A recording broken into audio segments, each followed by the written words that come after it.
अस्सलाम वालेकुम सबको। चैनल पर वापसी पर खुश आमदेद।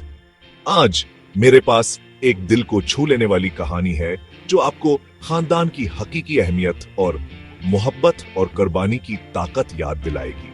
काफ और लाम से मिले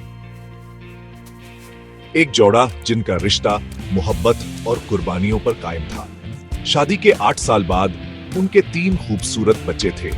6 साला जाल, 4 साला मीम और 2 साला छोटा जीम। काफ एक मामूली दफ्तर में क्लर्क के तौर पर काम करता था, जबकि लाम अपने छोटे लेकिन खुशगवार घर को संभालती थी। लेकिन जिंदगी कभी कभी मुश्किल इम्तिहान लेती है ना। Break time 1.55।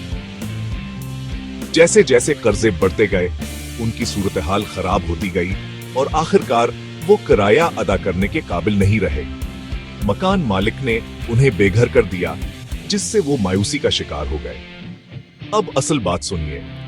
Break time with 0.5। लामगरब तावर दिवालियापन का बोझ बर्दाश्त नहीं कर सकी। एक रात जब बच्चे गहरी नींद सो रहे थे, वो खामोशी से घर से चली गई। सिर्फ एक सादा सा नोट छोड़कर, माली मुश्किलात ने मुझे तोड़ दिया है।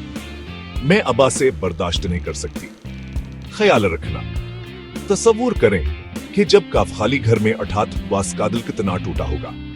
आंखों में आंसुओं के साथ उसने बच्चों को जगाया और कहा, ब्रेक टाइम। अब मैं तुम्हारा बापा भी हूं और तुम्हारी मां भी। काफ ने हरो हुकाम किया जवा से मिल सकता था।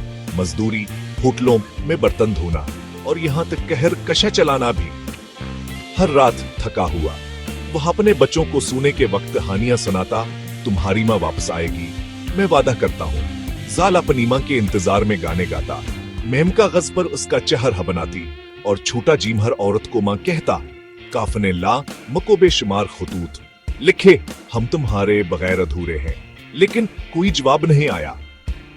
फिर एक सर्द रात जैमिश दीद बीमार हो गया।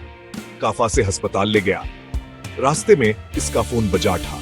यह लामत ही में तुम्हारे सारे खत पढ़ लिए हैं। मैं माली परेशानियों क्यों जैसे भाग गई थी, लेकिन मेरा दिल अपने बच्चों से दूर रहने का गम बर्दाश्त नहीं कर सकता। मैं वापस आ रही हूँ। जब लाम अस्पताल पहुंची तो उसने अपने बच्चों को दरवाजे पर बेबस पाया। काफ सो रहा था, थका हुआ। जीम का खलूना पकड़े उसके गालों पर आंसू बहा रहे थे। लाम ने अपने बच्चों को मजबूती से गले लगाया और काफ से कहा, तुमने मुझे सिखाया कि घर सिर्फ दीवारें नहीं होते। Break time 0.5। यहां अंदर रहने वाले लोग होते हैं। नई आमीद के साथ काफ ने एक छोटी सी दुकान खोली और लाम ने सिलाई करना शुरू कर दी। बच्चों ने अपने नए घर को मिम के ड्राइंग, जाल के गानों और जीम की हंसी से सजाया।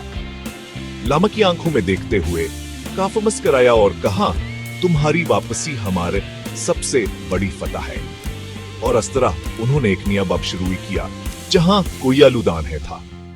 याद रखें, ब्रेक टाइम 0.5। घर सिर्फ साथ रहने का नाम नहीं है, बल्कि हर मुश्किल में साथ खड़े रहने का नाम है। अगली बार तक मजबूत रहें और अपने प्यारों की कदर करें।